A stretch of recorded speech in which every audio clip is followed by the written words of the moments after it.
So this woman went to Pakistan and to smash some dude, and she just refuses to leave. And she just, for some reason, the media is obsessed with her, and they keep talking about her. She's demanding money from the government, and she wants to build new houses. She wants to start a real estate company.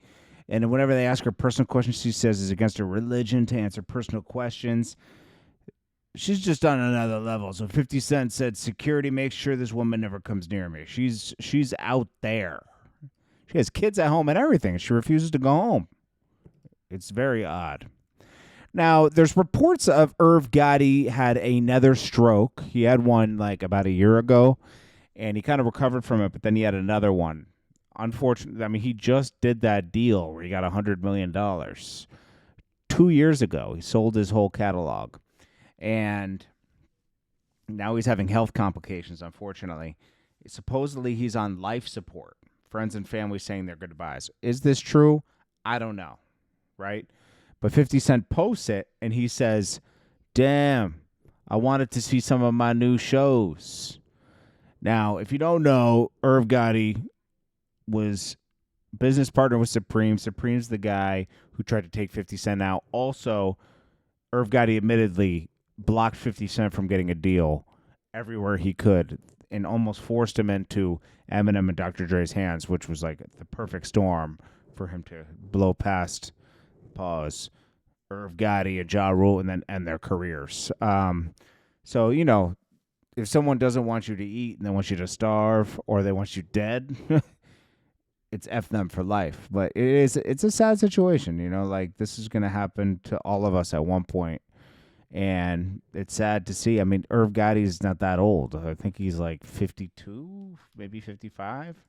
Irv Gotti age 54. It's going on 55.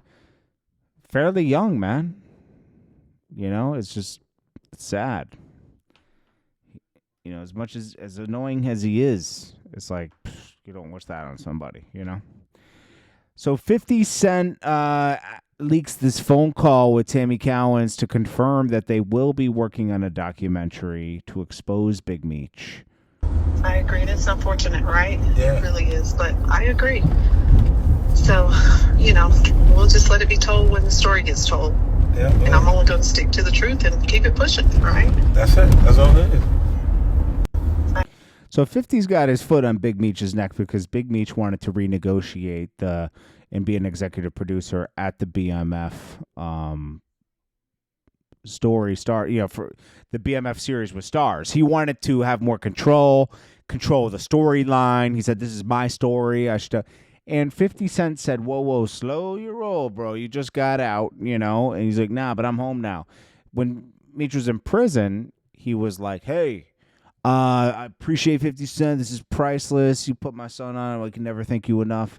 Now he's out. He's like, "Okay, the boss is back." And it's like, it doesn't work like that because honestly, this would have never happened if someone wasn't already in the business and believed and wanted to make you legitimate. Most of the time, your story rights will get sold and you will have nothing to do with it. Like, it's over, In this case, 50 Cent's involving everybody, So it's like, and he got rid of Tammy Cowan, who was his assistant that he used supposedly so he could be a third-party cooperator and get his time shaved. That's a whole nother story, and that's implied with paperwork, but it's not proven 100% with paperwork. The only person that could prove it is Tammy Cowan. She was the confidential informant and Meech's assistant. So, and how did she meet those agents? They weren't doing an investigation on her. She was just an assistant. He was already locked up. So, yeah. And he knew everything that was going on. When the paperwork came out and he mentioned it to people, they said, "Oh, I got nothing to do with that." Okay. Now, they talked about this on No Jumper, and there's no disrespect to Adam, because Adam has these guys on here because they're from the streets, right? And they should have more knowledge. Brick Baby knew nothing about these. Like, I need to see it in black and white. It is in black and white. Like, he just doesn't know what he's talking about. Brick Baby's not really from the 60s like that, just so you know. He's probably grew up around there, but he's not, like, involved with Big U and all this other stuff. And, like, it's like... he acts like he's more of a street gangster than he really is. That's all I can say. I mean, all you have to do is watch a couple clips on Camp Capone News that he's on all the time, and he would have been caught up. I don't dislike him, but it's just like I think he just acts a certain way because it gives him a way to have a legitimate paycheck. You know, he overdoes it. That's all. That's all I'll say about that. BMF pages are trying to put up this like rat with cheese over 50 Cent's face, and people aren't having it. They're saying this is corny, this is lame. You should know what loyalty is. You know, that stuff. And that's about it, man. Whack 100 reposted all that stuff. Oh yeah, and then 50 Cent talked about ASAP Telli. ASAP Telli, you got to work hard for that 30 million. ASAP Telli was losing his patience on the stand. He says, it's not that easy to get 30 million. ASAP Telli, man, tired of telling. He's been doing it for 5 days. He's done.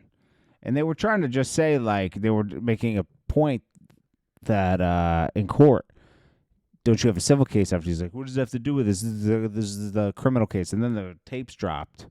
His friend Wally was taping him on phone calls, and he was like, yo, I'm about to get 30 million. Now you got to do the criminal case first, and then you can do the civil. It's a setup to get money. That's all. It's disgusting. It's just disgusting, man.